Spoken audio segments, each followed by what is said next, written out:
Well, folks, we're actually on time for a change, and they say miracles never happen. We're going to try, and I stress try, and keep to a 2-hour limit, but good plans often will fail, so we'll just see how this goes. But we want to start this evening off with a very positive post for this evening, and that is the most electrifying man in sports, entertainment, and entertainment turns 49 years young today. Whoa. Dwayne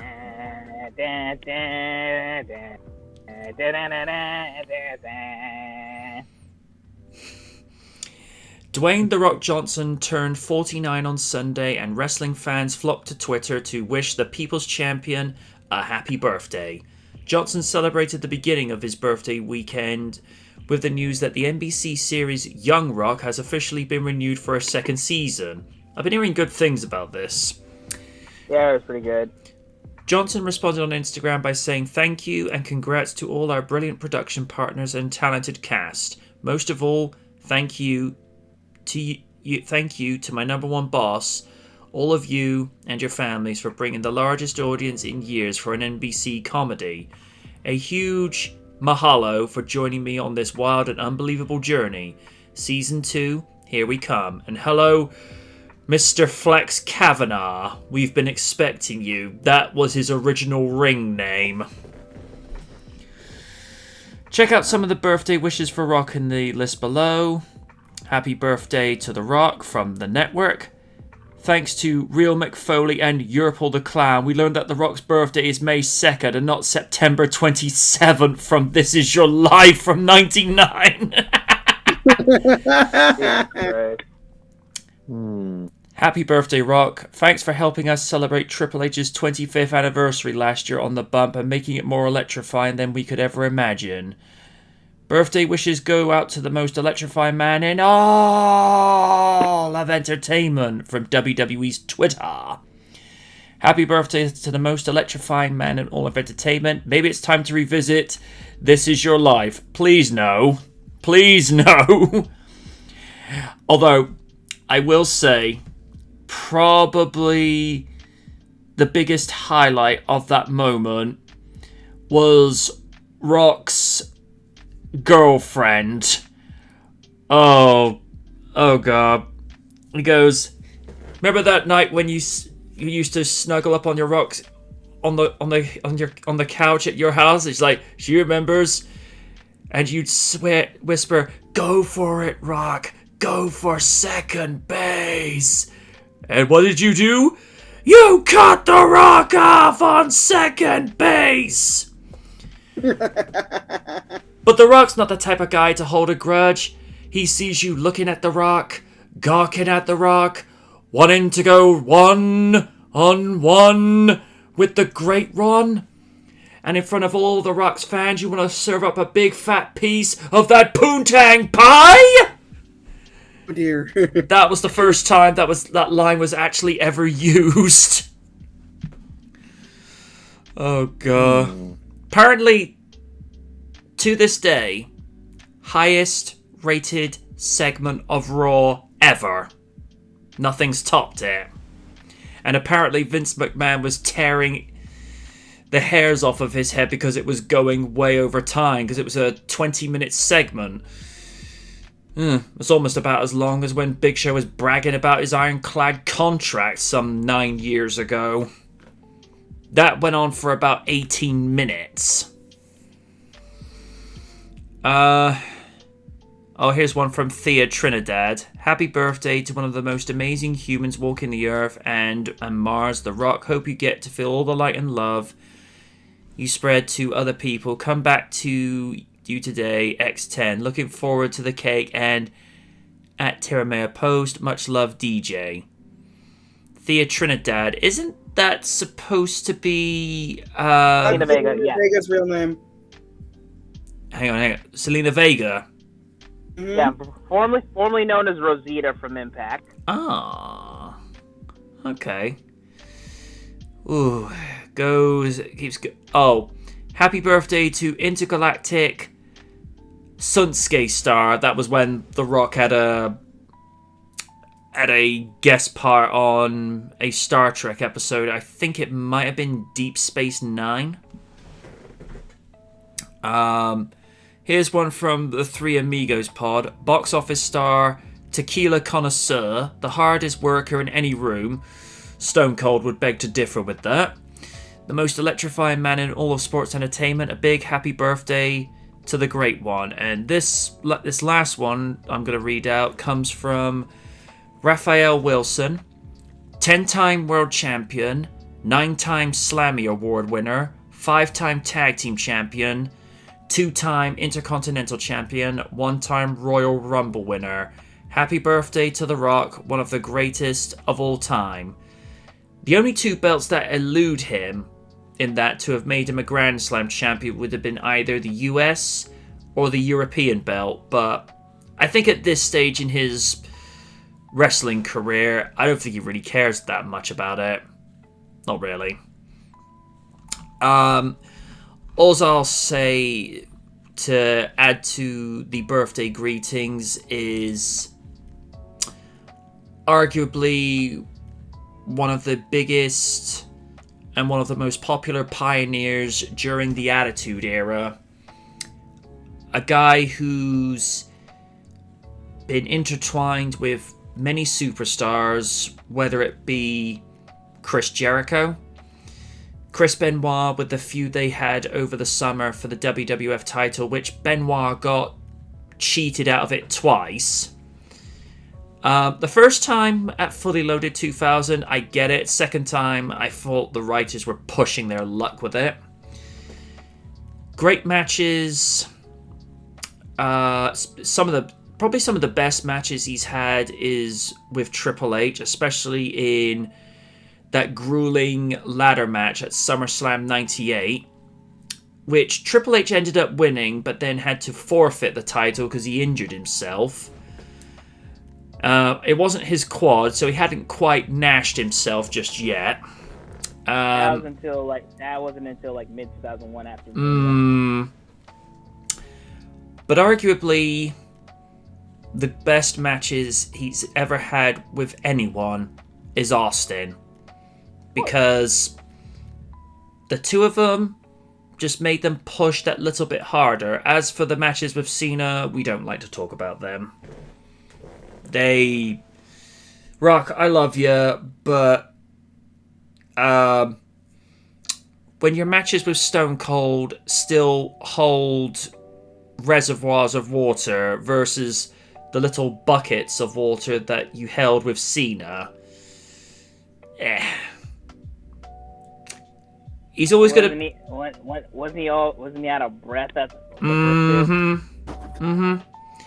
I mean, he did better during the tag team match at Survivor Series 2011 because he actually looked like he was on fine form. But then again, you know, it's a tag match. You can actually take a breather. But WrestleMania 28, Royal Rumble 2013, and I never saw Elimination Chamber 2013, but from what I heard, it wasn't that much better. And then honestly, his better matches during those later years was against Punk. Yeah, well, to be fair, Punk is in that same category as Shawn Michaels and Ric Flair. They make their opponents look better than they actually do. I mean, with Punk, biggest example, him against John Cena at Money in the Bank 2011. Arguably the best match Cena's ever had. But, like I say, Rock, easily one of my favourites. Stone Cold's always going to be my de facto go-to because it's Stone Cold. You know, he didn't quite have the silver tongue that Rock had, but Stone Cold, I think, represented the people more than Rock did, because Stone Cold was saying and doing what we were all thinking. Whereas Rock, I think Rock was a little bit more style than substance compared to Austin. Not to say The Rock didn't have substance. It's not what I'm saying. Austin was just that little bit better. But at the end of the day, still an amazing wrestler and an equally better actor. One thing I've noticed over the last 12 to 15 years, if you listen to some of Rock's promos when he was just starting out with the Nation, and just when he was really getting going as being the corporate champion, and then hearing his promos like mid 2000s and then early 2010s, do you notice his voice got lighter? A little bit.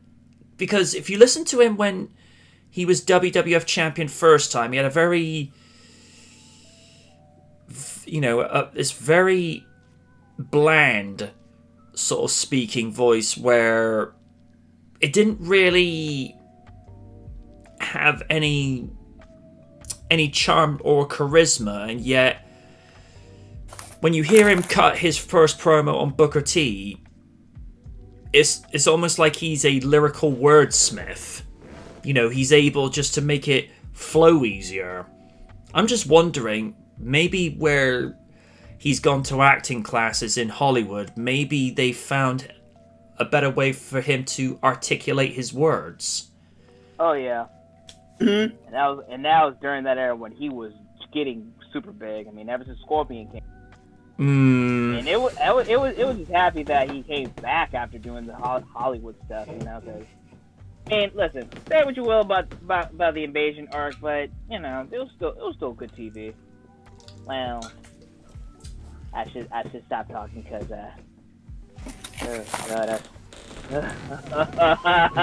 MJ, I hate you for showing me that damn singing. Damn thingy. Oh yeah, Damn. Yes. Oh, yeah, Steph. You know what I'm talking about. Well, it could have been worse. It could have been Steph drunk singing. You tell me she wasn't drunk doing that. Yes. Always. While the Invasion saga probably hasn't aged that well, by comparison to what they do today, I'll gladly take the Invasion over today. But I will say, I think the Invasion would have gone over better if WWF had just done one thing. Actually, a few things. Number one, multiple things. Don't announce that they bought WCW. That was the big, because if they had kept keep it a secret. And then, if they just, I think the problem was that, I mean, 90s, they were definitely on a high on the Attitude Era. That basically ended after Mania X7. I just feel like they were getting too big for their own britches, and I feel like over the years, even though it's been pretty good, on the inside, they just to stop trying and just like announce everything instead of just surprising people. So I don't know what it is. It's like I think that was the main proprietor. Bought out the competition, won it, but the sad part was it wasn't much of a.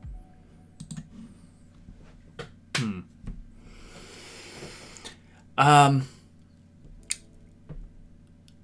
think if they had just waited a while, just so they could secure the services of the NWO and Goldberg, oh yeah, the Invasion would have taken a much different look. And if anything, if you learn from Adam Blompier's how would he book the invasion, keep ECW out of it.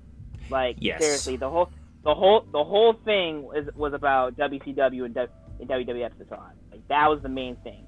ECW was pretty good, but it just couldn't reach the big marquees that WWF and WCW were doing.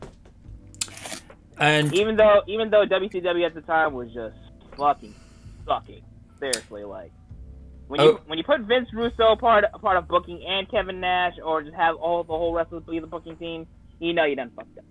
oh yeah. Also, I got love for David Arquette, but woo boy, giving him the world title. What the fuck were y'all thinking? One. He made up for it. He made up for it. He didn't have to, but he made up for it. But still.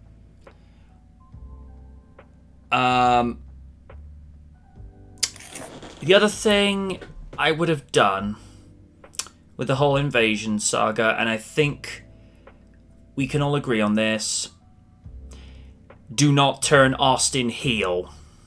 No. That The fact before invasion, when everyone's invaded, and then you hear the glass shatter, people cheering. You hear Jr. Oh, he's talking. You're like that. You should have kept that for a while, but no, you had to turn him heel again. No disrespect, it just wasn't right. Even he says like, I hated doing that. I wish I never did that again. Yeah. Because one of the things that Blompier mentioned, how it would have garnered nuclear heat, Royal Rumble would have been cancelled in favor of WCW World War and turning the WWF title into the WCW title, and then it would have come down to the invasion ending at WrestleMania, where it would have been... Also, sorry I'm interrupting, but... Also, not only having WCW not having the key players, a lot of WCW's old players were missing too. Like at the time, Benoit was sidelined with a neck injury. Eddie Guerrero got fired. They weren't doing jack shit with Dean Malenko or Perry Saturn. And Triple H was out with the quadricep. If those injuries or firing didn't happen, we would have gotten a much different invasion. Oh yeah. Especially Triple H. I feel like he would have been like the main proprietor of it. Oh yeah. I think if the game hadn't been injured, I don't think we would have had him going over to WCW. When you consider, to be fair, like he would be part. If no Triple H, he would do it for his own doing. He would join up just for his own thing. Yeah. We've gone off track as before, but Rock, I doubt you'll ever be able to hear this, but many happy returns on your birthday. I don't know what it is, sir, but you just don't seem to age. And I can't help but feel like he got into the tequila business all because Stone Cold was doing his own IPA, and now Undertaker has his own vineyard where he makes Undertaker red wine. And apparently I don't know if Taker was joking when he said this, but apparently in order to squash the grapes, he squashes them with his own bare feet. I'm like, okay, Take. That's what you usually do sometimes. Thank gosh I'm straight edge. I've heard things about wine tasting, so. Yeah, but like I say, Rock, happy birthday. Hopefully, in a year or two, we'll finally get that one last confrontation between you and Triple H in the ring, because they did say someday they need to go one last time, just for closure, because the last time Rock and Triple H faced each other one-on-one was the go home Raw before SummerSlam 2002. They have not been in the ring with each other since. Actually, the last time they were ever in the ring was a live show in Australia, and it was a rare triple threat match between The Rock, Triple H, and Brock Lesnar. Yep. Yep, WWE Global Warning. Yes. The only time you see these guys to get together. Well, aside from Hunter and Lesnar, which they haven't fought until 12. And there was Triple H bragging all those years ago in 2002. Oh, I would have made short work of you, Lesnar. Skip ahead 10 years. You sure about that? I will give Trips this. When he went up against him for WrestleMania 29, he did his homework and actually beat Lesnar at his own game. And then the following month, he got his ass handed to him at that cage match at Extreme Rules. And according to Oni, that match was awful. It was. It really was. Apparently that was one of the contenders for Match of the Year for the Slammies, because we were reading off, like, he was reading off, like, you know, the matches, you know, for the said candidates. He goes, Triple H versus Lesnar at Extreme Rules. That match was horrible! And the one that should have won, even though it wasn't nominated, Punk versus Lesnar at SummerSlam. Oh my God, yes! Oh my Lord, I love that match to death. But apparently, I did hear Punk had a lot of good things to say about Lesnar, and trust me, if anyone knows me, I used to harbor deep hatred for the guy. But if you look about it, Lesnar has I'll fuck with you if I like your attitude. So him and Punk would definitely you know got along and all that. So that's why the match clicked. Apparently, that match wasn't nominated because Triple H nixed it because he didn't want his match against Lesnar to look less credible. And Odie, the match was I can't lie to you. The match was better from WrestleMania 29, but yeah, I don't think that was better than Lesnar and Punk. And when I told him that Triple H nixed it because he didn't want his match to look less credible, Oni responded the only way he knows how. Fuck you, you big-nosed son of a bitch! And then Elman just responds, being Elman, I just wanted to get into Stephanie McMahon. It's like, Trips, you're already married to her. You kind of don't need to. But, yeah, I should really just sort of wrap up my contributions now, because we're going round in a circle again. Many happy returns, Rock.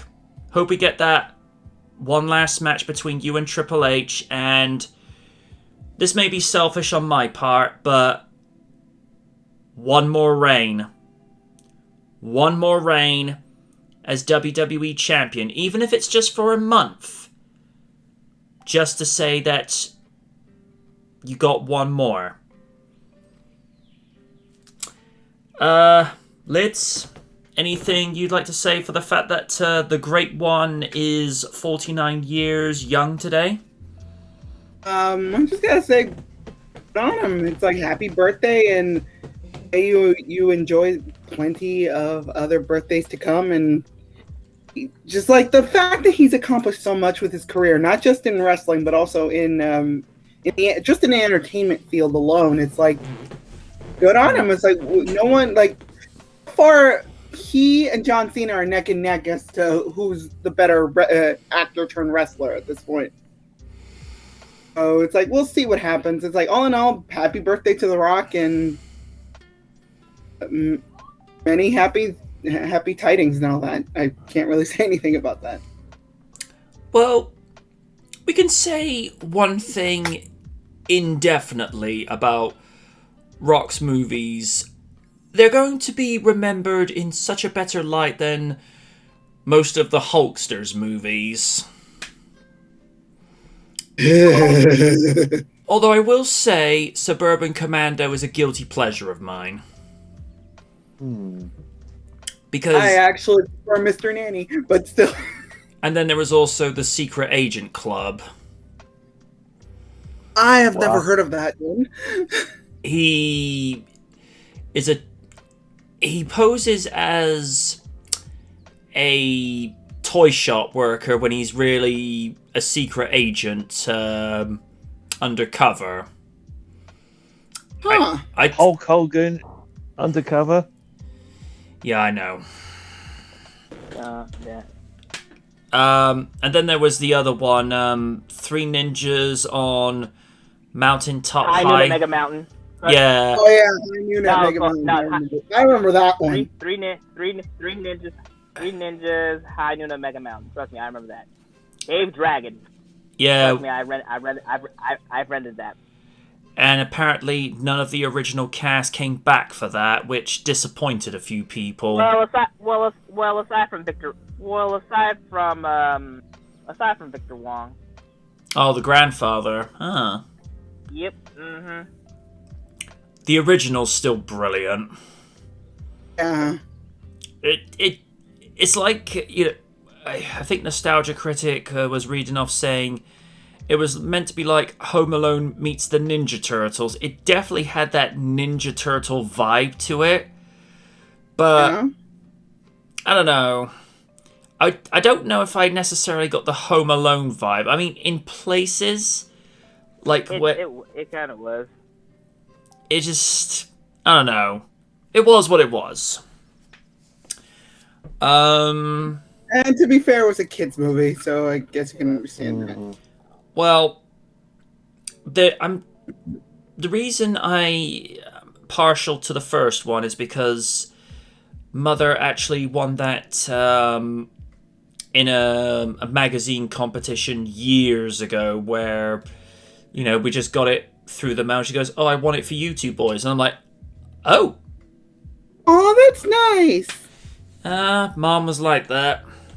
She won several competitions, but I've only ever won 2 with regards to things of that nature.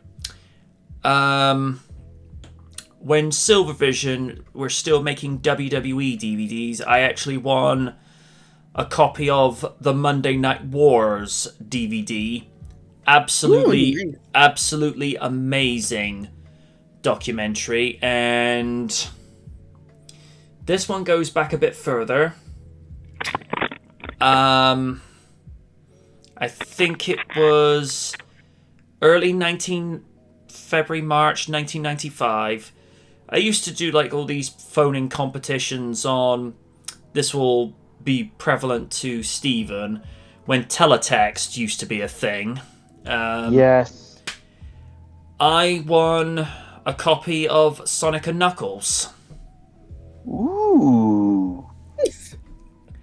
And that was back in the day where, well, Mega Drive cartridges were being put in cardboard cases instead of the plastic ones, but given how big the SNK cartridge was, you couldn't really make a basic standard plastic case for that as opposed to the other ones. But no, those are the only 2 that I can think of that I've actually won.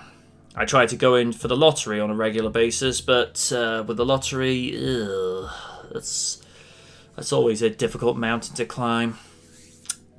Don't let the lottery curse get you. Yeah, I've heard nothing from but bad things about the lottery curse. Yeah. All I'm gonna say is, all I do is just play, two games per week, and that only takes about £8 out of my wallet. That's as far as I go. I don't go any further than that. I just play Set for Life and Euro Millions. That's as far as it goes. I'm not gonna.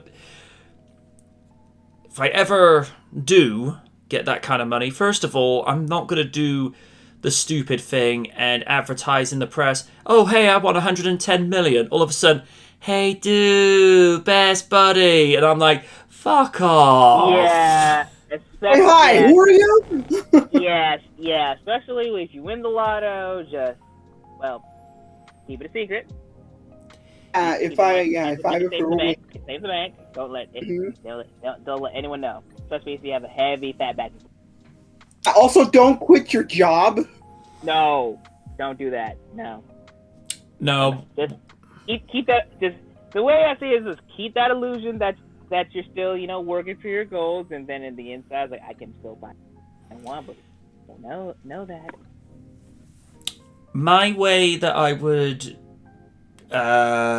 do is I'd continue to work, but I would work less days in the week. Simply because you could easily live off the interest alone, but I'd probably, like I say, I'd just continue to work just as a means of keeping one foot on the ground, because if you had like 7 days a week with just nothing to do but what you wanted all the time, it loses its appeal.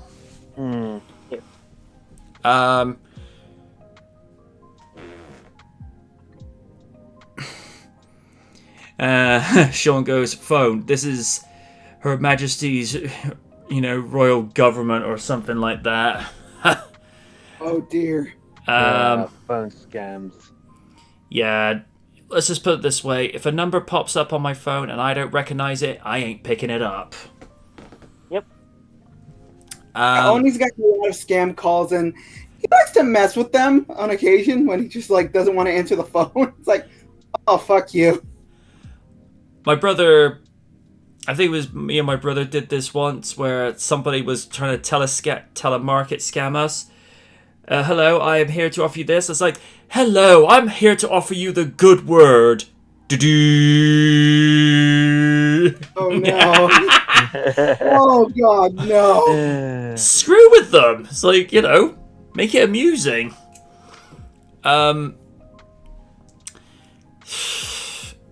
I've seen one guy who just phones them back and just gives them like bogus names and bogus figures, and eventually when he phones them back for the last time, the scammer at the other end changes the number. Oh dear. I still will find you. Like I say, that sort of money only count on one hand amount of people would know I had that kind of moolah, and it would be people that I know I can trust my life with, which certain people wouldn't be, and I will say specifically who.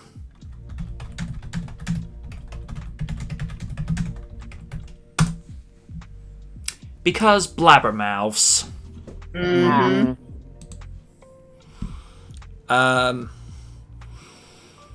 But yeah, wouldn't go into the press with it.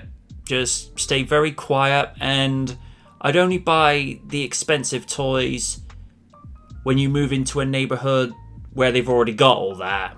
Because let's put it this way: if my neighbor suddenly saw me with 3 Mustangs, a Camaro, 2 Trans Ams, and a Dodge Charger, it's like, MJ, is there something you want to tell us? No, not really. No. Just say your tax return came in.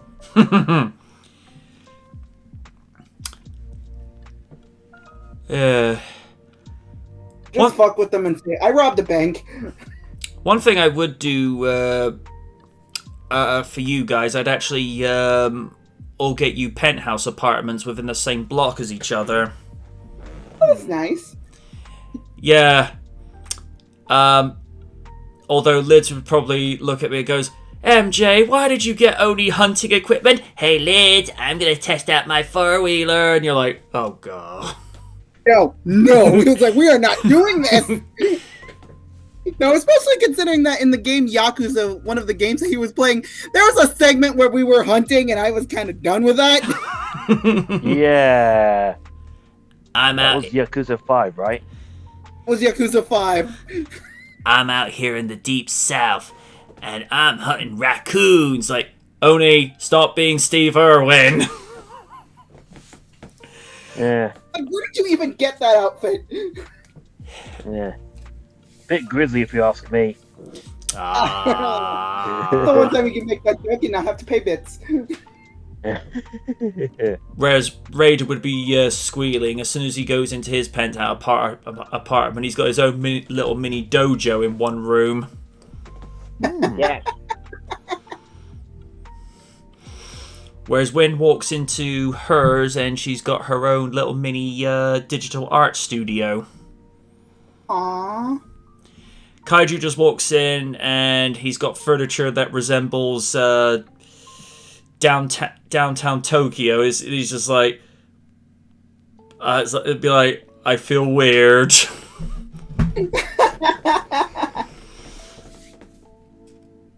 Yeah.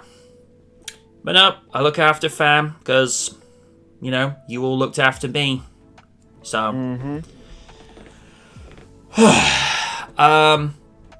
Raiden, any thoughts to add for The Rock's birthday, or are they kind of reflecting what we've already said already? Honestly, it's good to see, you know, still celebrating that birthday, 49 years old. Glad the success is giving it to him. I'm glad the influence is still there. As you can see, I posted a lot of, like, memorabilia / tribute of the King of Fighters character on Hell. Nice. Who was basically the female Rock. If you see the gifts. Yep. You know. Yep. So I'm just happy to see the influence is still there. I'm happy that the legacy is still there. Later wrestling, as long as he did it, as long as he's happy, that's great. Happy birthday is a great one. Any thoughts to add, Steve? Not really. I mean, what else is there to say? All right. I'm not going to say anything with what the next article is, but Raiden's reaction will speak volumes. Oh, shit. What? I'm sorry, what? Brie Larson reportedly wants a Robert Downey Jr. type role in the MCU. How about no? Excuse my language, but fuck off! I apologize. You're good. Stars. That's exactly what I was thinking. Stars don't make the Marvel Cinematic Universe. The Marvel Cinematic Universe makes stars. The studio have never actually sought to cast A-list names as their marquee superheroes, but instead favor an approach that sees many of the major roles given up to up-and-coming young actors that grow into their characters over a number of years. Chris Hemsworth was a virtual unknown. Chris Pratt was best known for playing a supporting role in the sitcom. Chris Evans was widely remembered as being part of the Fantastic Four's Human Torch. And when Robert Downey Jr. was first cast as Iron Man, he was still on the comeback trail following years of highly publicized and self-destructive behavior. The point is, being an important part of the MCU is of huge benefit to any actor's career, but nobody is bigger than the franchise itself, with Kevin Feige being the one and only person calling the shots. However, we've now heard that Brie Larson is reportedly pushing for the same kind of status that Downey Jr. previously held, that made him both the highest paid member of the studio's roster and the focal point of the marketing, promotion, and any of their projects that featured his involvement. According to our intel, which comes from the same sources told to us, Marvel were working on She-Hulk and Ms. Marvel shows before either of the Disney Plus executives were officially announced. I'm actually going to turn that music down a little bit more. I think it's still coming across as too loud. That's better. Okay. Disney Plus executive exclusives were officially announced, and that Han would return in Fast and Furious 9. Awesome. The Captain Marvel star wants to be established as the face of the MCU. Good luck with that. And have the same type of ubiquitous,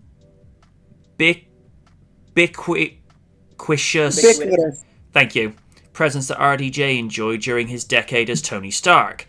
The actress is fully aware that her character is poised to be one of the MCU's marquee names throughout Phase 4 and beyond, along with becoming the next leader of the Avengers. Oh, good Lord, help us all. And reportedly wants her status within the company to reflect an increased role that would see her effectively replacing both Iron Man and Captain America. No. You can understand the reasoning given how Carol Danvers will be playing a massive part in the franchise's future, but people have tried to play hardball with Marvel Studios in the past, and it never worked out for them in the end. Just ask, name's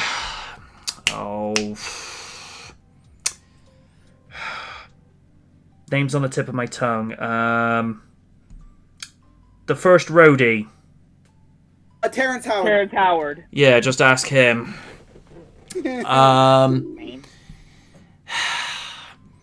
Because besides, we already know that Tom Holland's Spider-Man is being positioned as one of the leading faces of the MCU going forward, so if anything, we imagine Marvel will have both of them steering the franchise into the future together from here on. But for now, we'll just have to wait and see who becomes the new face of the Marvel Cinematic Universe. Okay, this is where we get to brass taxes. Absolutely not. And gonna go further on from this, and I apologize for this, but fuck that bitch. Amen. I'll give her this. She can act competently. I'll grant her that. But her attitude, her temperament, and her professionalism off the stage, I wouldn't even hire her to do a movie for the Asylum. I'm sorry. When you make Elton John look less like a diva, you have issues. In fact, you make J-Lo look less diva. And J-Lo had her... she had her moments.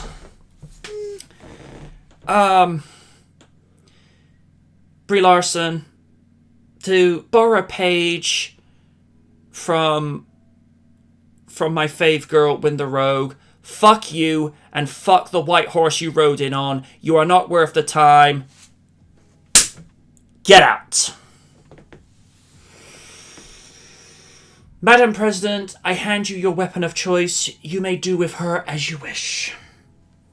Okay, so I want to replace not only Tony Stark, Captain America. Fuck you and your self-entitled personality. Because no. First of all, the one person that's going to be replacing Captain America is Anthony Mackie, not you, bitch. Shut up.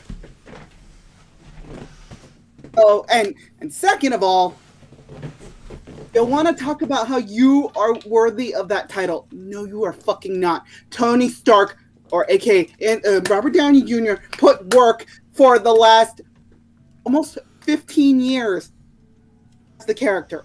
And you think you just waltz in and say, "Oh, I'm the new Tony Stark." No, sweetheart. No. I'm talking to you in a demeaning attitude because you're going to call me a sexist bitch. It's like, no. I believe in feminism, but I also believe in not being patronized. And what you do on a regular basis is patronizing. And no one likes you. Cast of the Avengers didn't want anything to do with you. They can't stand you, and you want to be the face of the fucking franchise. Oh! I am going to pray to God that when Rogue comes in from the X-Men, she absorbs your powers, replaces you, and they replace you with a fucking different actress because no one wants you here. Fuck you, get the fuck out of my face, and leave. Heck, if they were able to, just do the de-aging process, the one actress that would have been so ideal as Captain Marvel would have been Sarah Michelle Gellar. Yes. Amen. I know Chloe Moretz was rumored to be lined up, and maybe if it was a younger Captain Marvel, I could buy into that, but I say this objectively, Chloe just seems to have this look where she doesn't seem to age. Not that that's a bad thing, because that's going to age her later in life, but she has that sort of face where she still looks like she's a teenager. I mean, not a bad thing, but dependent on the role, because hang on, because you get a lot of movies where they get actors in their 30s to play teenagers. I mean, look what they did with the first Scary Movie. Most of the actors there were either late 20s or early 30s. That's what I mean when I say, not necessarily a bad thing, is because of the fact that she would look young enough by the time she gets to her 30s to still play roles where they're significantly younger, but because she's got that decent range in her face. I mean, another example, Tobey Maguire, throughout all the time he was playing Peter Parker, he was still playing essentially a late teenager when he was 33 and 34 respectively. Because he first played Parker when he was 28. But like I say, by the time he got to his early 30s, around about Spider-Man 3, he was getting to his mid-30s, but because he's actually a vegan as well, he knows how to look after himself properly, and there's word going around on the wire also for Spider-Man No Way Home. It's not just Alfred Molina and Jamie Foxx that we're getting to come back for their respective roles. A certain Mr. Defoe is supposed to be joining them. Ooh. Gimme. And it's a funny thing. I'd been binge watching Spectacular Spider-Man recently. Steve Bloom, you've clearly tapped into the water that Mark Hamill was drinking off of, because, dude, you were going so ham with that role. Funny thing about that, he actually played a prank on a kid once in a Toys R Us, where he was looking at, where apparently a kid was looking at the Spectacular Spider-Man toys, and he decided to play a joke where he ended up going behind him and he said, "Oh, I see you're not a fan of the Spider-Man." The one where... Oh god, that would scare me. The one where Random and I saw this originally and we just groaned is when he goes, "I'll be back in a New York minute." I'm like, oh. Oh.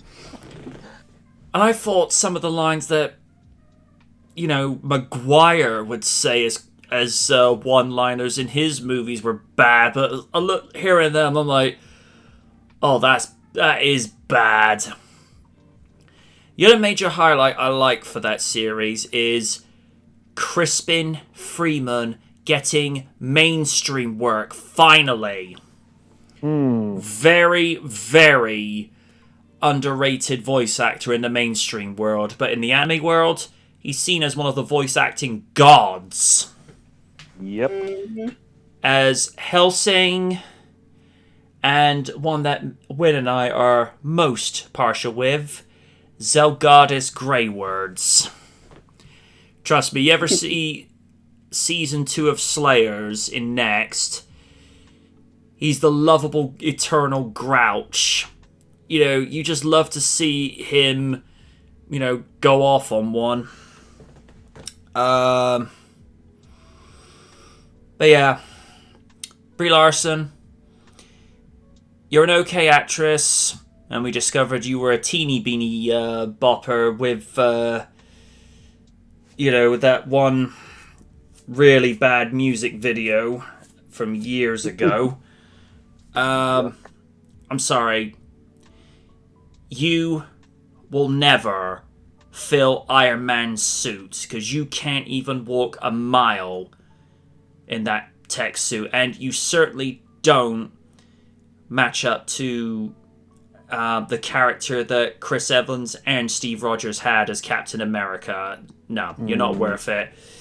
Absolutely not. I'm going to save Raiden for last. Steve, go ahead. Oh, Bree. It's noble for somebody to have intentions to try and respect other people's work, but you come off as nothing more than a self-entitled bitch. That's too good for her. But you're not wrong. But you're not wrong, though. The thing is, Robert Downey Jr. made Iron Man his role, and without him, we may never have had the MCU to begin with. Nope. And you, Miss Larson, want to compare yourself to him?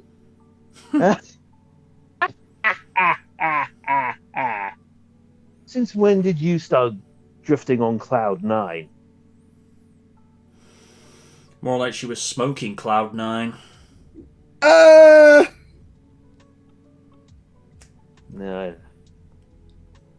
But regardless, no, Bree. You're getting too big for your boots. And you know what happens to people who end up getting too big for their boots? They end up having a bad fall. Mm-hmm. I'm done. Raiden, I await the slaughter. Oh, God. There? Raiden? I'm still here. Okay. I was about to say.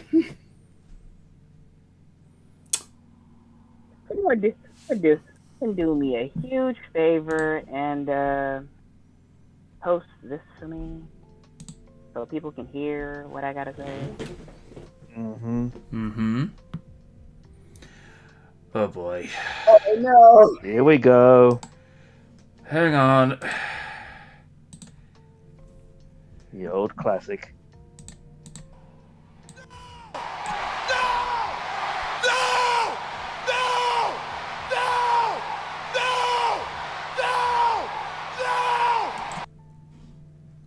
Yep, they heard.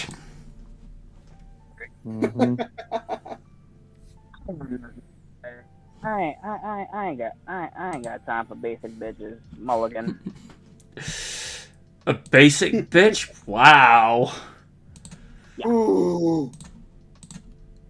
Okay. I did have a suspicion I may be requiring a few things to counter the stupid. And let's just say we're revisiting one that... Yes, I will verify my age. Okay, this is new. What? Oh, wow. Now, in order to verify our ages now on YouTube, you either use a credit card or use an ID. Okay. Wait, what? Excuse me? Yeah, this is news for me as well. We've just gone from one stupid thing back into the stupid. Wow. That's when we thought we were out. They pulled us back in. Okay. Seriously, YouTube, what the frig are you up to? Okay.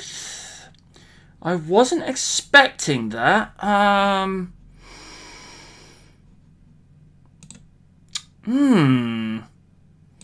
Alright. I'm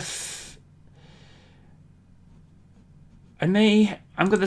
When I say stop the live stream a second, I'm gonna stop it. Stream again. Right. Give it a minute. Alright. So if I do this now, it should have... Okay. Yeah, that... For me, that's just starting to become a little bit, yeah.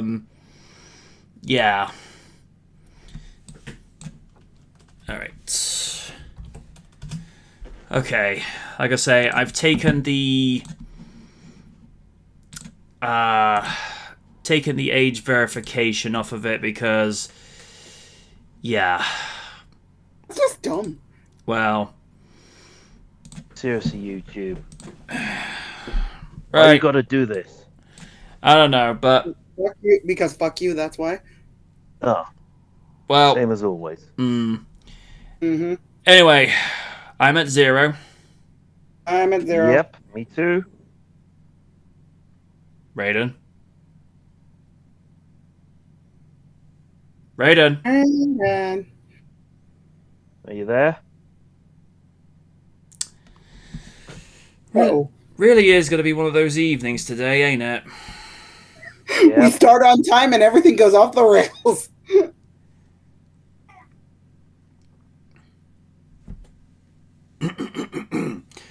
He said he'd be right back. Ah. Oh, okay. Alright, wait for him to pop back in.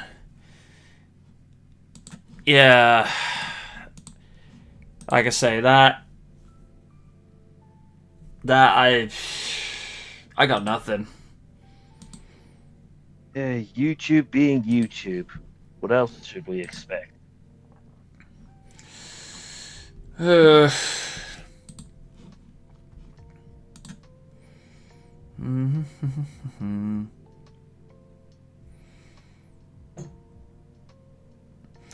would have thought that age verification was already done. Mm. Don't know what to tell you. No.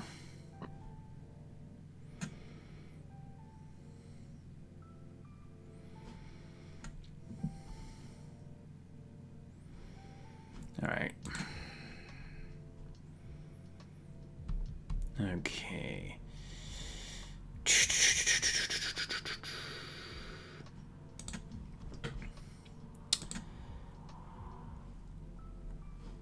Hopefully he's not going to be too long.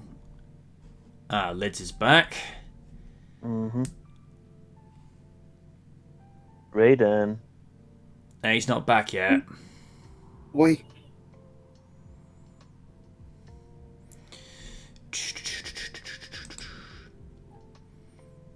That's interesting. It's an absence of Dan this evening. Oh. Is it just Sean Retro in the chat tonight? Yeah, Pretty much.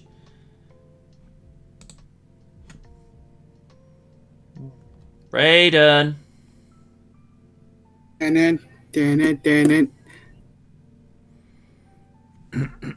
Oh, hang on.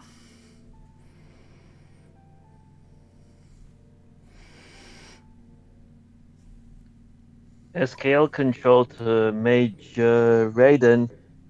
Are you receiving?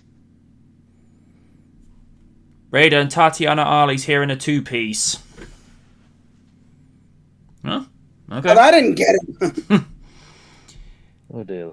That if that had been me, I'd be like, what?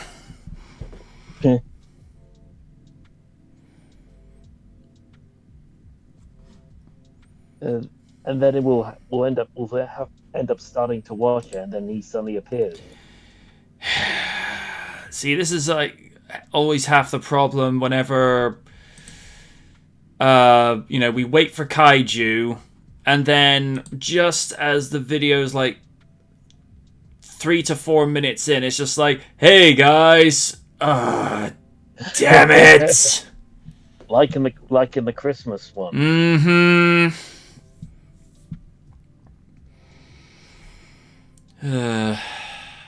I don't get it. I don't want to get it. Mm.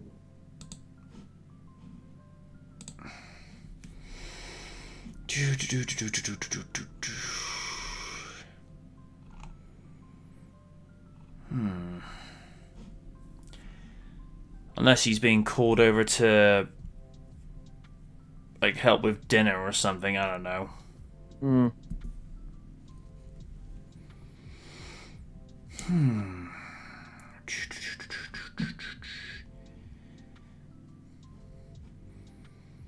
There's only so long we'll be able to hold off before, we have to get going. Mm-hmm.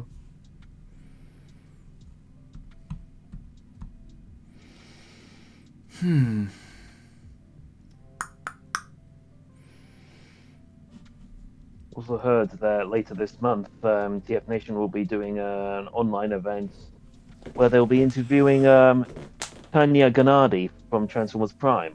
Nice.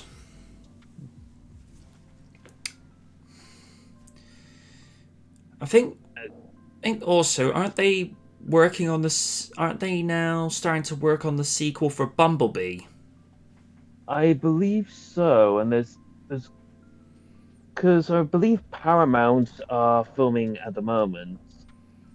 They're doing a sequel to the Bumblebee movie and Unspecified movie, which is supposed to be heavily involved with Beast Wars somehow.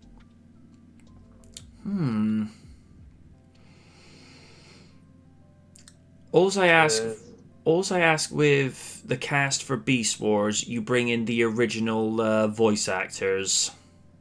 Mm-hmm. Because you can't do Optimus Primal without Gary Chalk. Yes. And especially David Kaye as Megatron. Oh yes, indeed. There's definitely a level of, I want to say, eloquence or aristocracy to the way Kaye voiced him, because he wasn't like your military style of character that the original Megatron was, because this one was, like I say, there was something a little bit more to him. It was almost like I say, it was, like trying to be an aristocratic lord or nobleman, except being a cowardly heel in the beast form of a T-Rex. Mm-hmm. And apparently they've announced actress who's managed to get a leading role in the next movie. Oh. Right. Let me copy that link just so we've got something to work with. for the minute. Dominic Fishback has been involved in TV movie production since 2013 to recent projects like Project Power and Judas and The Black Messiah. According to the article, Dominic is in final negotiations to co-star with Anthony Ramos in the next Transformers movie. We had reported that Dominic Fishback and Keandra Kiki Lane was considered for this role. There's also a bit of interesting information about the movie from the article. Darnell Matea and Josh Peters are writing based off a script by Joby Harold. Skydance is co-financing and executive producing. New Republic Pictures is also a co-financing partner. It looks like Lorenzo de Bonaventura and his production company are out of this production. No mention of either of them at all.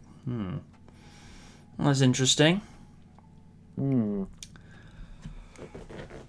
Just as long as Michael Bay is not within 100 miles of where they're filming. Please keep him away from Transformers. I mean, when they removed him... I mean, all he did with Bumblebee, he was just a producer. And it's just like, Bay, as long as you're just producing and not directing... we're all good peoples. And plus, Travis Knight knew what he was doing because, he's an expert in animation, he knows where to use the budget for visual effects accordingly so that it's not being used aimlessly. And I think that's probably what made Bumblebee work, because they were using less CG characters. It allows the story to focus on them more, because if you're working with, say, a cast of 60 to 70 top players, you're not going to have a lot of character development. But if you have like a cast list where 7 of them are main players, then you can actually develop those characters more because you can have more time for them. And it's as we keep saying, Haley Steinfeld, clearly a superior lead protagonist over Shia LaBeouf. Excuse me. Granted. Yeah. Well, it's just where... to be fair, it's actually colder this evening than I was expecting for May. And I've just had the heating on for a while because... here he is. Raiden returns. Hello. Okay, dude. We are at 0. I had to go and take the age restriction off for this one because apparently for whatever reason, age-restricted videos either require ID confirmation or credit card information now. Well, like I say, I had a funny feeling that there would be an article that would channel the stupid, so I've got something to counteract the stupid. But Then the YouTube stupid happened even further. Oh no, YouTube decided to be the stupid. Anyway, we're at 0. Raiden? I'm there as well. 3, 2, 1. Let the insanity and hilarity commence. Play. Oh, how much I missed this. I missed this. Yes.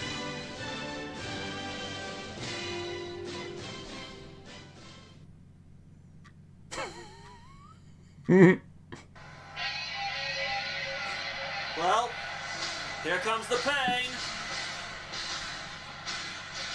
Ladies and gentlemen, the reason that you're here.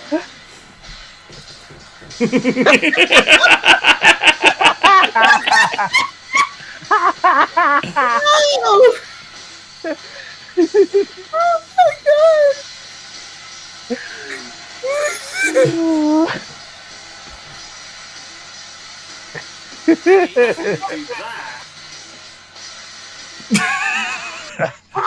You know, now that I think about it, you know what this fight reminds me of? What? Batman versus Superman in Dark Knight Returns. Except this version of Superman's a fucking meathead. Oh no, that's an image I didn't need. Brock Lesnar wearing the red and blue suit. Oh, it's not Oh, Superman's fucking Bizarro, that's what it is. Oh! Hey, Godzilla King of Kaiju. Just looking at that. Shovel tour. Yeah, I'm looking at the picture of Triple H's costume. Seriously, like, okay, so far Mania's been pretty shit. It I was. gotta be honest, that costume. I gotta give it a trip on this one. That costume is fucking pimp. What year was this? 2014. No. Together we defend Castle Greenwich from the evil forces of Shovel Tour. Cena. Oh no! Cena and the jobbers of the unit. Cena and the jobbers of the WWE Universe. Fabulous secret powers revealed to me the day I held aloft my magic steroid syringe and said, I'm gonna write this down later. Oh, Uncle Paul, he's hitting me. Oh, fight! Back! You need to focus and fight! How do I fight? Oh, for fuck's sake. Oh God!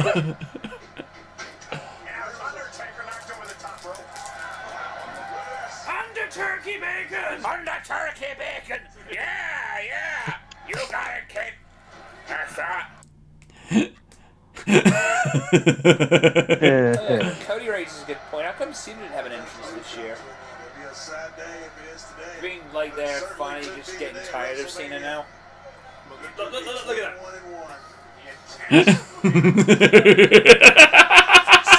my Burger King meal will be ready.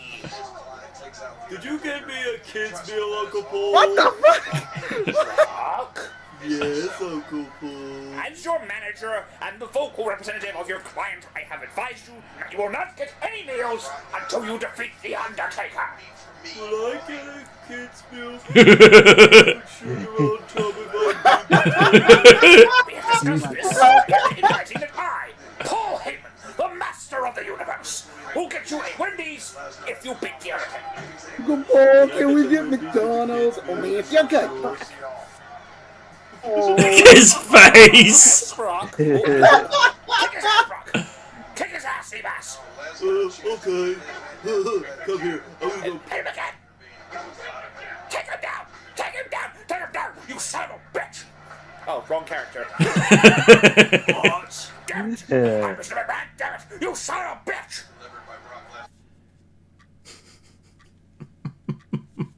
I love watching Heyman at ringside. It's just so great. Look, he's like a demented little retard. Look at that.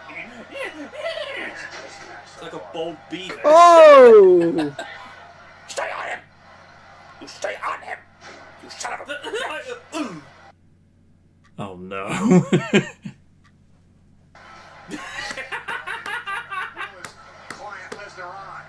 Where's my burger? Damn it! I want my burgers and I want them now! I need extra cheese! More grilled cheese, Lesnar!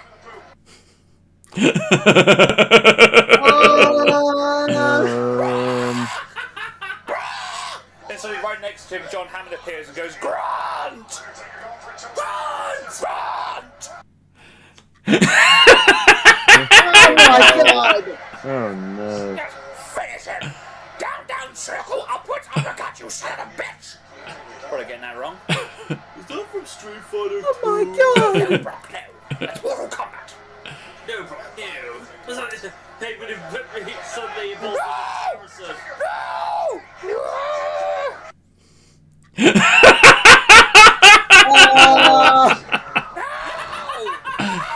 Brock! No! But Uncle Paul, I'm on the toilet. No, Brock! Okay. I'm just gonna finish up reading Jordan's autobiography. That sounds about right, Brock. Uncle Paul, I think I'm screwing this hug up.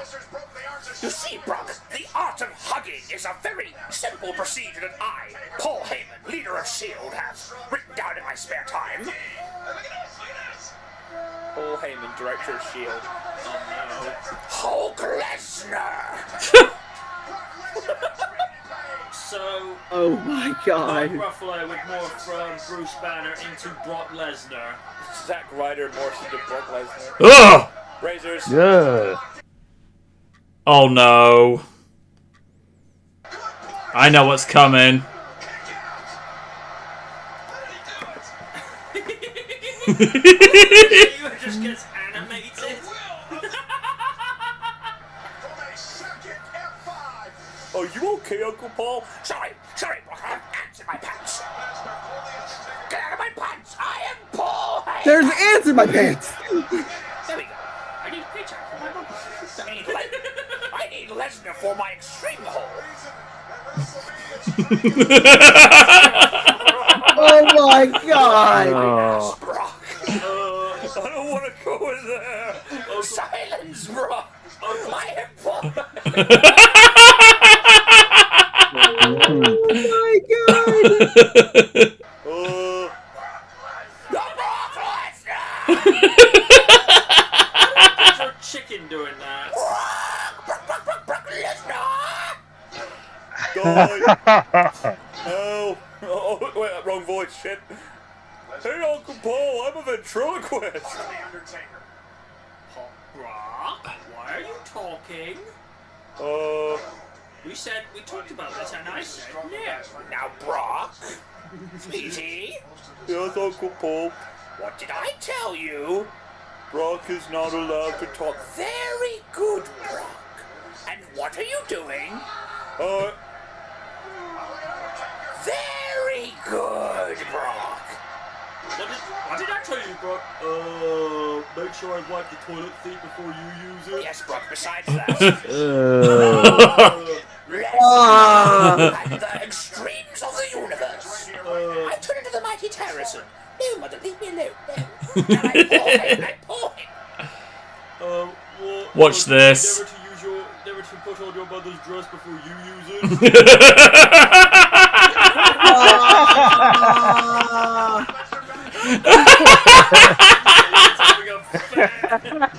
Hello. Yeah.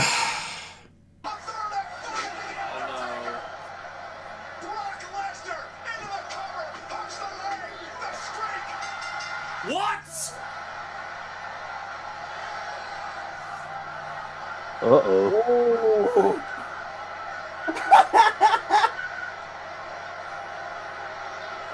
Yeah, that's my reaction. I know what reaction you're talking about.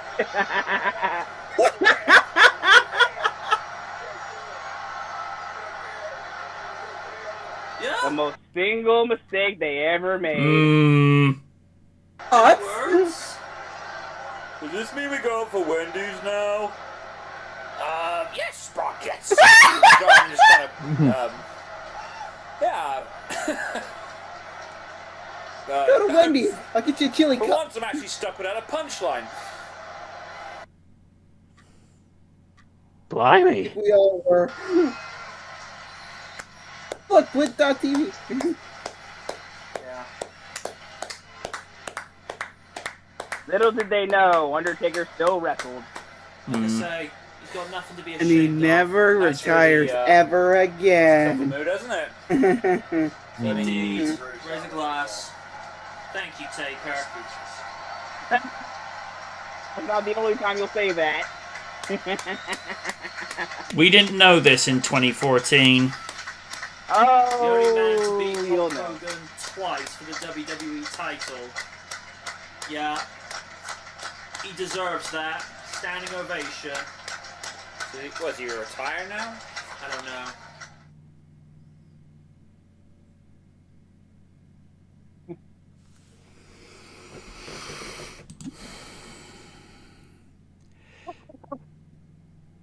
Yeah, I remember doing the edits for that night. Good lord. hang on, I'll get to that one a little bit later, but oh, good lord.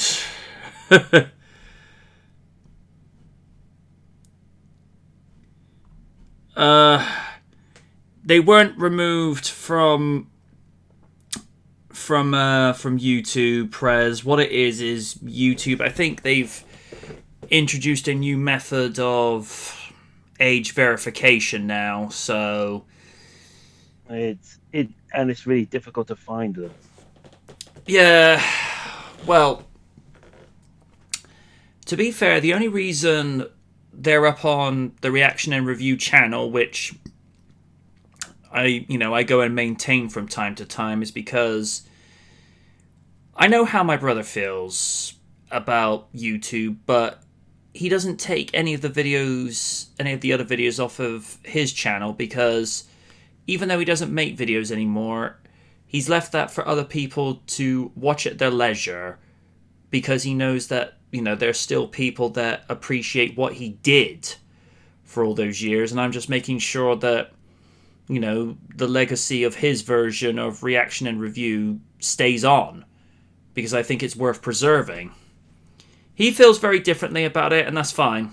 But, I believe in certain things being upheld, and I remember that night quite vividly doing that, because when he finds that rhythm of what to work with, when he gets animated as Heyman, he just goes to places. Oh, God.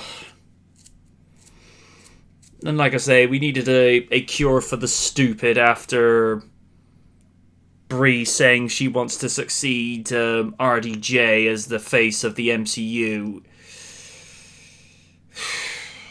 Brie, how can I put this in a way you can understand? When they don't want you as the horse's ass, let alone being the horse's head, you've got problems, because before we can even talk about you being the face of the MCU, you need to work on your attitude. And people are still not okay with your racist comments from a few years ago. Just saying. That one, like I say, was not so much the usual reaction and review, but I happened to find it in the archives the other day, and I'm like, yeah, this needs to go back up on YouTube. Because it's one of those ones, I knew it was going to get lids to crack up, because I could hear her in the background. It's just like, yeah, she's losing it. Oh, dear. Damn.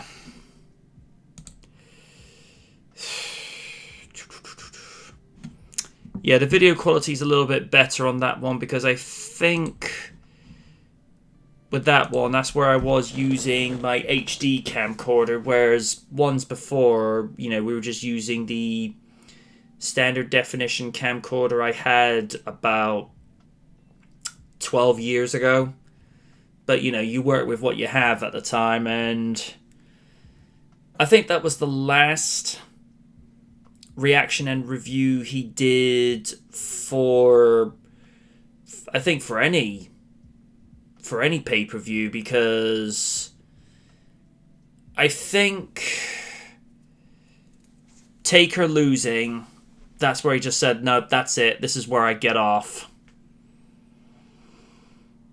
And Taker has actually said in interviews he doesn't think the streak should have gone to Lesnar. He thinks it should have gone to Roman, because he needed it more.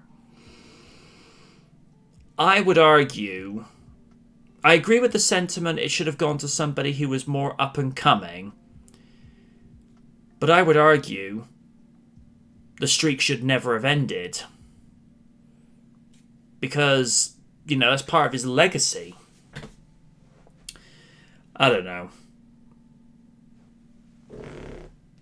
Oh, you missed quite a bit this evening, Dan. And apparently Brie Larson wants to be the face of the MCU and succeed RDJ in that type of role.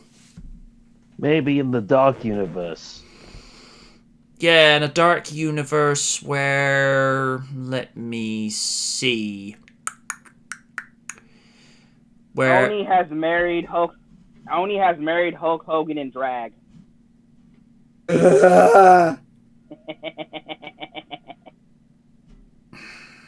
um... Sorry, MJ. I have a couple Oni Hogan jokes myself. No, it's not that. It's just I actually saw some... You just won't see it coming. It's not that. It's just... It's... I actually witnessed years ago somebody doing a Photoshop picture where Hogan's face had been put onto a page 3 girl's body. Oh, now there's the nightmare fuel.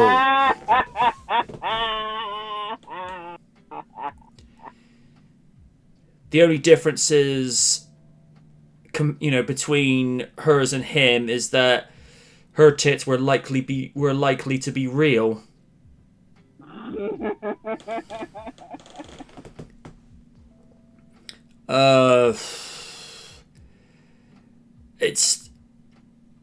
It still cringes me up to this day because TMZ reported on this at some stage.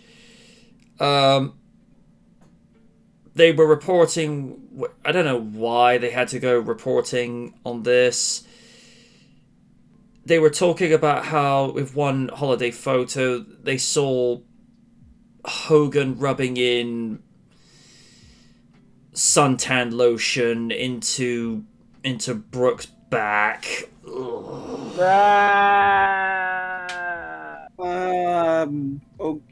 dokie. Okay. Alrighty then. All right. I need to be very objective with how I phrase this. I would have understood it if it was her mother doing that, because it comes across as less creepy.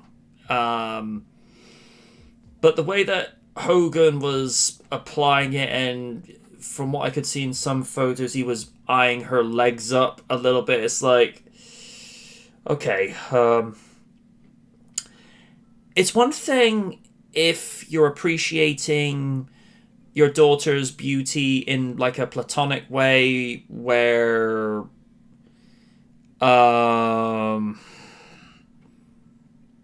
if they go and say things like, you look great in that dress, you look absolutely stunning in your wedding dress, or you look like you're glowing, you look like you're happy. When it's, stuff like that, it's coming from a nice place. But the way he was eyeing her up in those photos, it's like, Hogan, do not make Oni come along and say, Hogan, we are not in the South. Because Oni, he'd come along and say that. Yeah. So... And the fact that Hogan, I think he's either gotten married to his girlfriend or he's in the process of marrying her, and said girlfriend actually looks a little bit like Brooke, which is like, okay.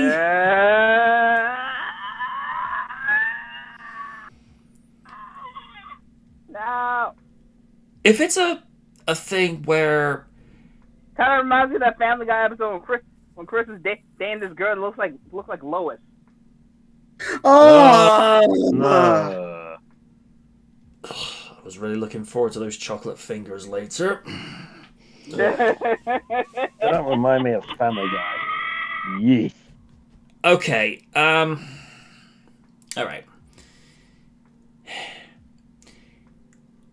It's one thing if the son or daughter is trying to find a significant other that has personality qualities similar to that of their parents, where they have, like, you know, strong beliefs, or they're very resilient, or are friendly and compassionate, that's one thing.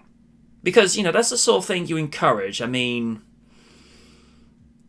I would love, you know, to meet a girl that has very similar, strong, and forthright mentalities and characteristic traits that my mother had, because that's just how my mother was as a person.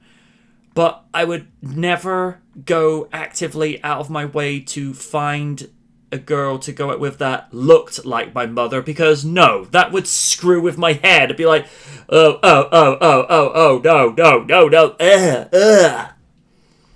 there's, yeah, no, I mean, you know, speaking platonically, and you guys have seen pictures of my mother. She was a nice looking lady. Mm-hmm. But I'd never look at her in that way, and if I ever did, I'd be on the first taxi ride out to, you know, to see a shrink. Doctor, I have issues. Here are my reasons. Oh my gosh, you need help. Don't I ever? Mm-hmm. But ugh.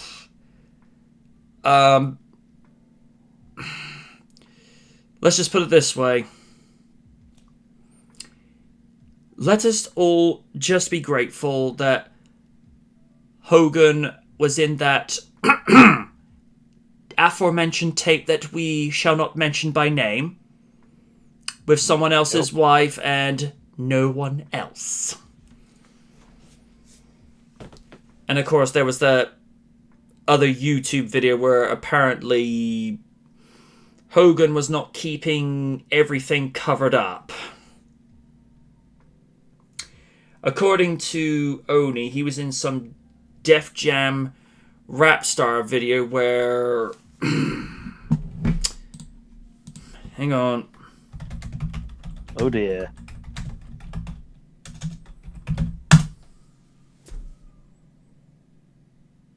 Oh no. Yep. Oh. Yeah.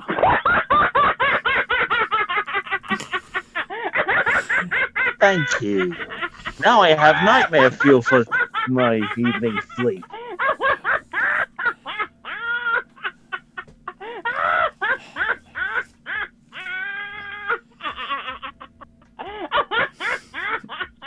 I'm sorry, okay. I was You having fun there, dude?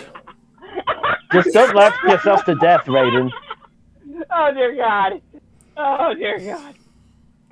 Holy shit. You feel better? Good. Yes.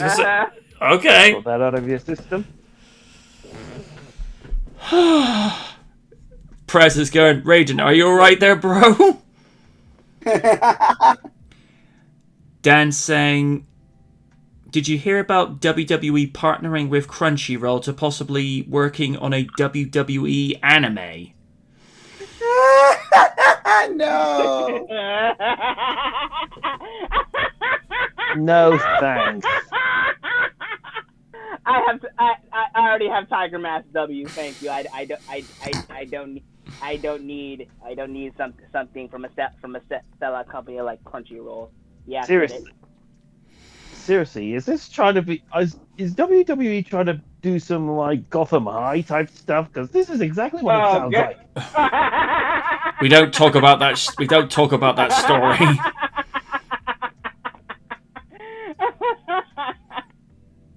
Oh God, I love showing you guys that. I bet you did.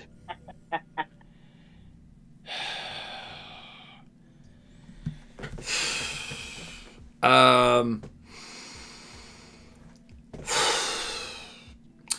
I'll say is this: if they can get the same animation company that did Azumanga Daioh, that'll be just fine, because they know when to get the animation to go quirky and a little bit more comedic, but they also know when to play it serious. And the thing I like about the animation, it's very clean and it's very well lit. Or go with the company that did, well, both companies that did seasons 1 and 2 of Spice and Wolf, because Brainsbase were brought in for season 2.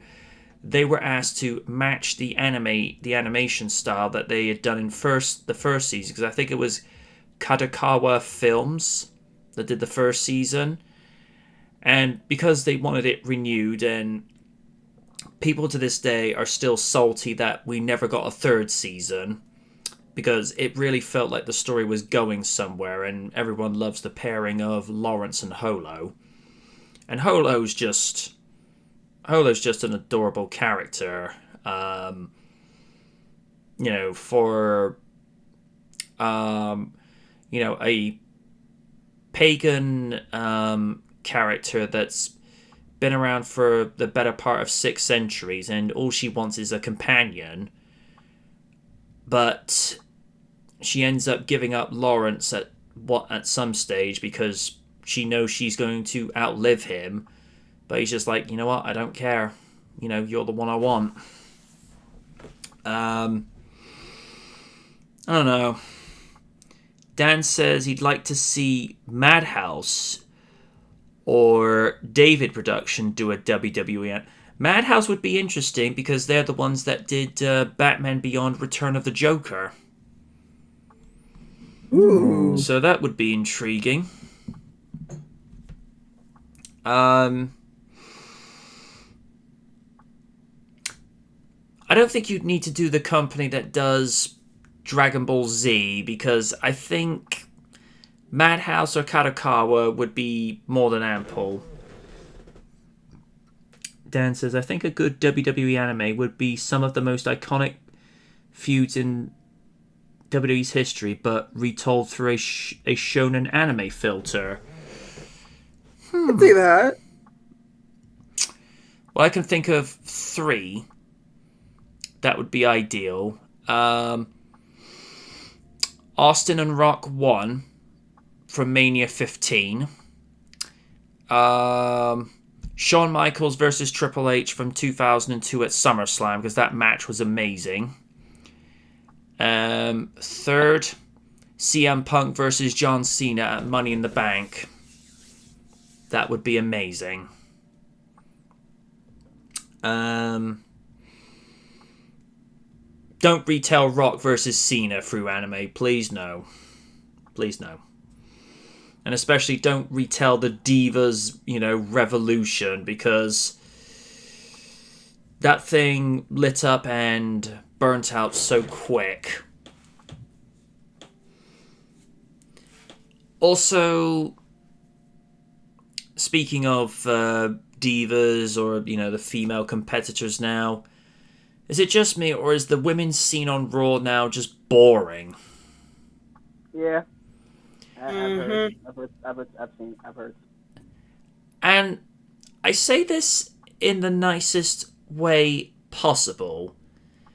Do you get the impression that Charlotte's become a tiny bit streamlined with her look at the moment? She just seems like she's lost a little bit of her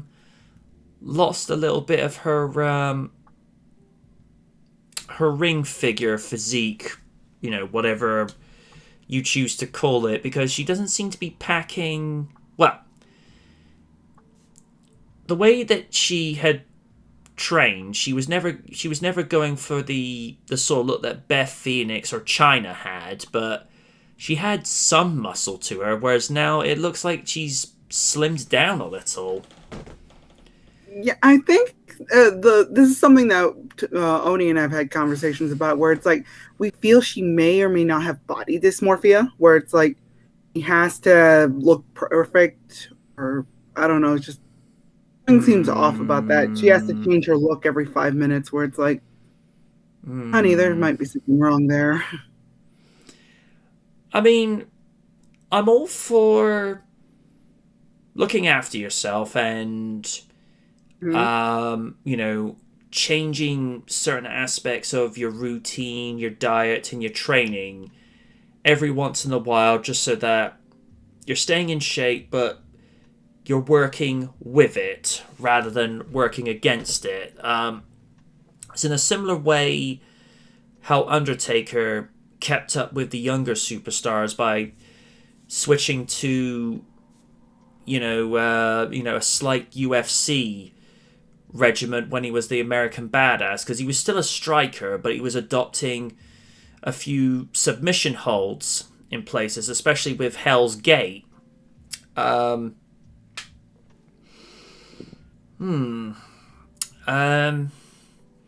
don't know. I mean, Sasha's stayed in reasonably good shape. Actually, I think it's only... Yeah, but before she came back and debuted with the blue hair, she definitely spent a lot of time in Japan. Yes, she did. Actually,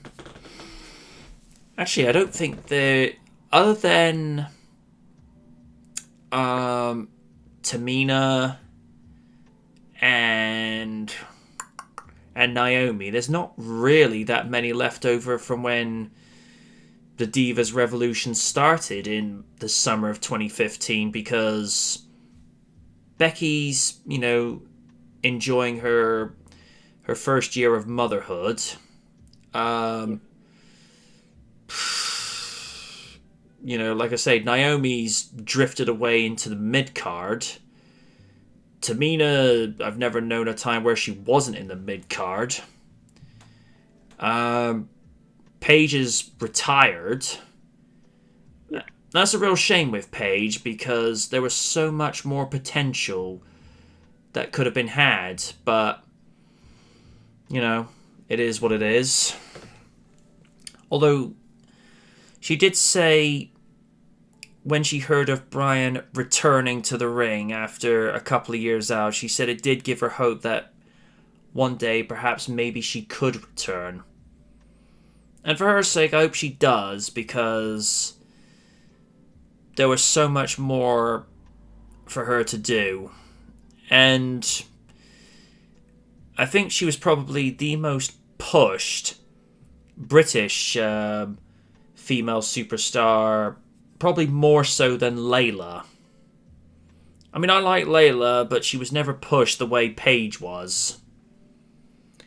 But then again, Paige was trained in NXT, and that, became Triple H's pet project.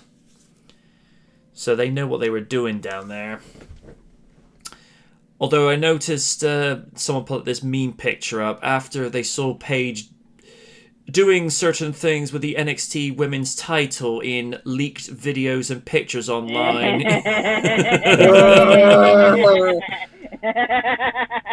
Dare I even ask?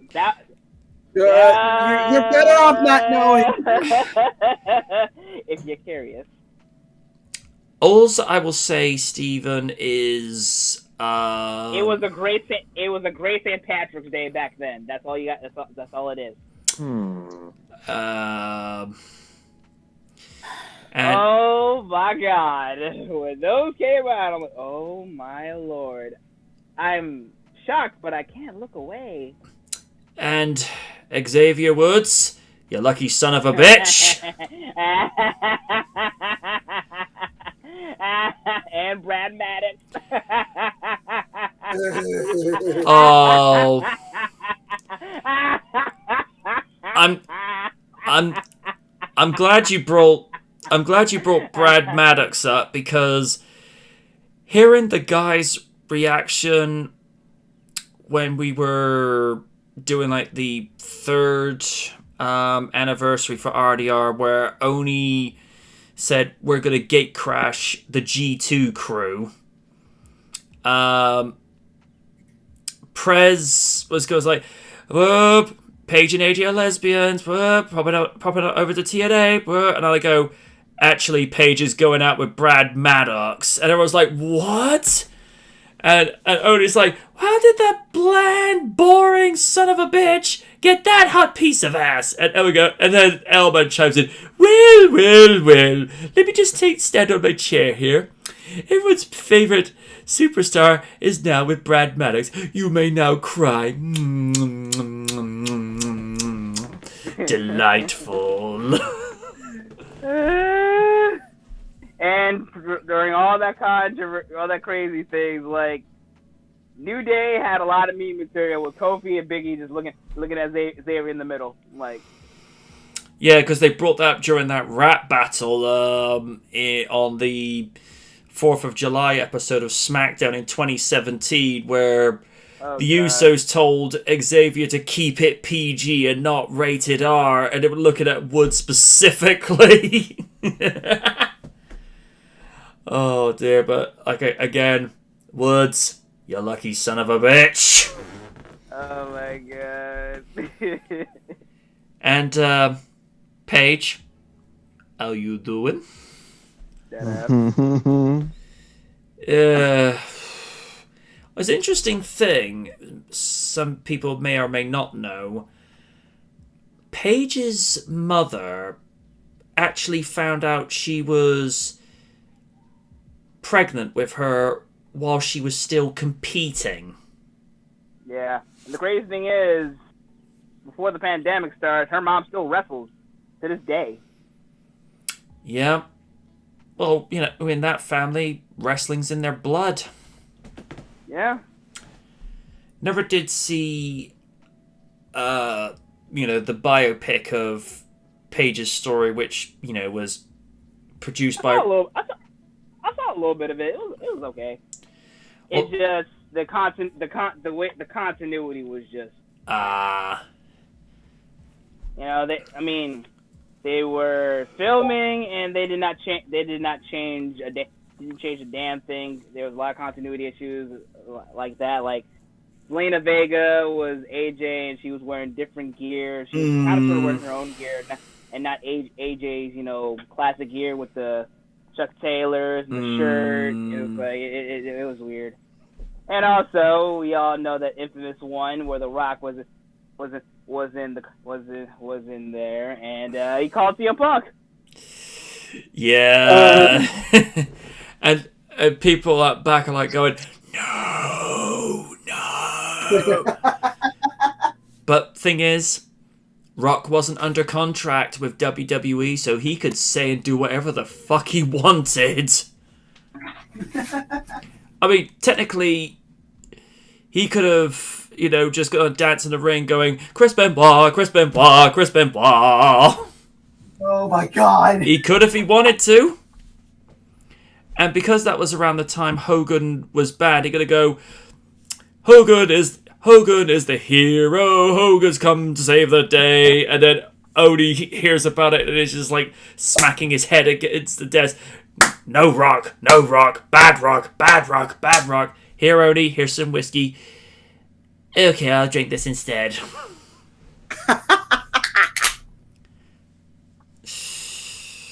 But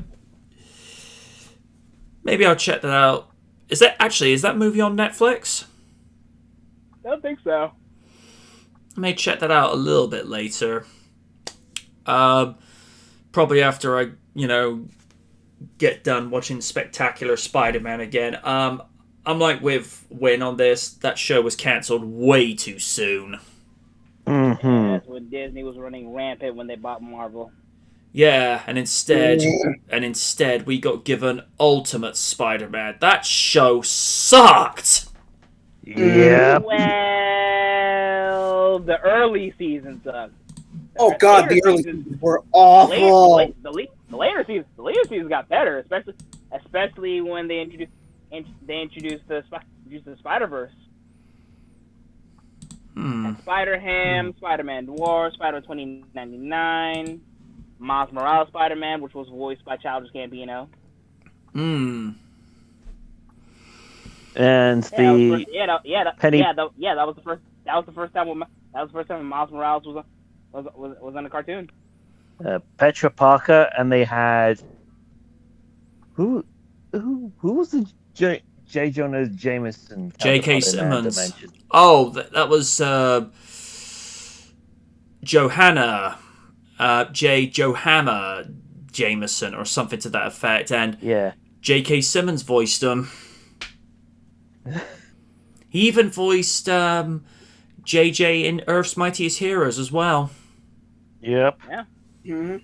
Well, Another one of Marvel's shows that got cancelled way too soon. yep. And then we got Avengers Assemble. Yeah. Oh yeah, that's when the Guardians of the Galaxy debuted on Earth's Mightiest Heroes. Yes, they did. Yes. Mm-hmm. Also Iron Fist and Luke Cage.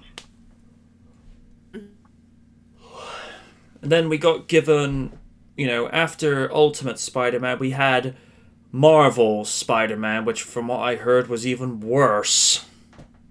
Yeah, okay, I'll admit it was good, but it's like I feel like it just did too much pandering with the storylines. Like, for example, the Superior Spider-Man, the Superior Spider-Man story arc. The one when Dr. Octopus switched brains with Peter Parker. We don't talk about that one. Hey, you have to admit that suit Doc Ock had was fucking awesome. I will admit that, but just with the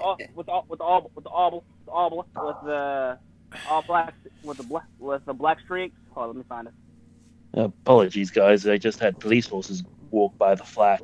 Ugh. Okay. oh, Yeah, people have been, because the lockdown was kind of eased a little bit, people have been going to clubs and such since they started reopening. I have my own opinions about that, but all I'll say is YouTube is a little bit touchy about some certain COVID videos, so I'm keeping that to myself. Mm-hmm. yeah, I will admit that's not a bad suit. So look, let's see. Oh yeah, hang on. Open link. Yeah, they need to see that. That is pretty badass. Yeah.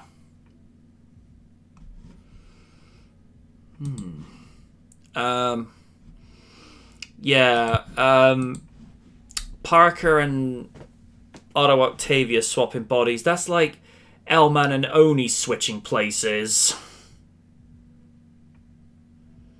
Imagine the hilarity.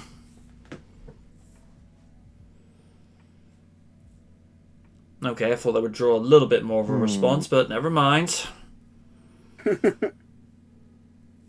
We still need to see a reality drive-along series starring those two. Oh, God. And I'd certainly watch it. I'd probably just watch it for segments where Elman's having to put up with drunk Oni. I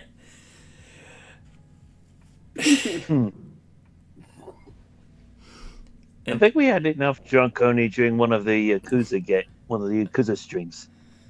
Yeah. Was he singing drunkly? I love you, make it yeah. Oh no, he was. I think he was mostly sober, but he was trying to just finish that game.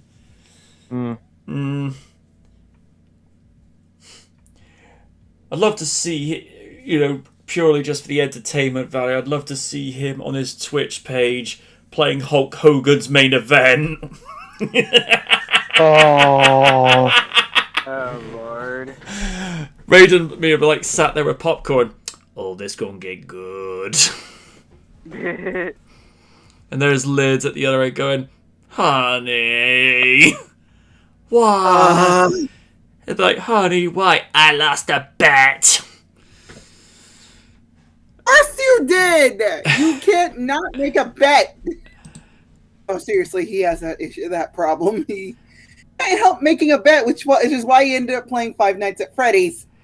Not joking. The only time, to my recollection, he's won a bet is with Steve the Vince Wilton 10 years ago that Daniel Bryan would never cash in his Money in the Bank successfully for the World Heavyweight title. and he did it at TLC.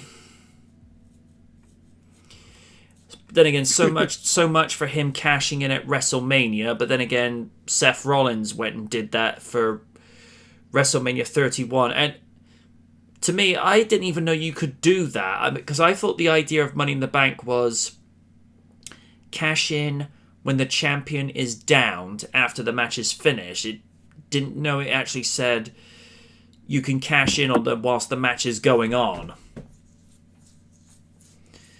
But, you know, he went straight for Roman, because I think if he tried to do the curb stomp on Lesnar, Lesnar would just picked him up and thrown him straight out the ring. Because that's just the thing with Brock. You need somebody that's built like Taker or Big Show in their prime just to be able to have a chance, because someone like Rollins or Shawn Michaels, as good as Shawn was, Lesnar would have him for breakfast. Yes. Because Lesnar is that unique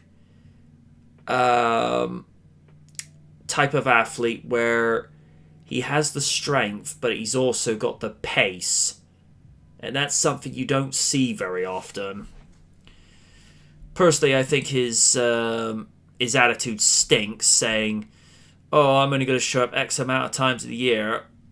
I think there ought to be a policy put in place. If you're not a full-timer, you don't get a run with the belt. I think that's fair. Because if you're going to be the face of the company or the face of that respective brand, show up for work each week. That's all I'm going to say. I'm running a little low on steam at the moment, so unless anybody's got something to bring to the table, I think we'll call it a day for today. Yep. Yeah. We're pretty much hitting the 2-hour mark now, so it's a good place to finish. Well, I did, like I say, a few things that that I wanted to get done this evening. I was a little bit surprised that, you know, I had to go take a couple of age restrictions off of some of the videos, but it's obviously a new feature that YouTube is bringing in, so it's just like, just grin and bear it. That's all you can do. Alright. Until next time, folks, I've been the Knight, saying good night from the night, and hope you had a good time this evening. Take care, everybody. And don't forget to check out MJ Knight's Teespring page. Thank you. And Kaiju Noir's book, Primal Warrior Draco Azul, now available on Amazon and Comixology. Also buy your L's to stain me. Yes. Please. Always. And also buy something nice for Lydia, just so when Oni goes crazy, she can just go, okay, this makes me feel better. Also, love y'all mama. Yes. Mm-hmm. Yes. Good night, folks. And everybody. That's all, folks.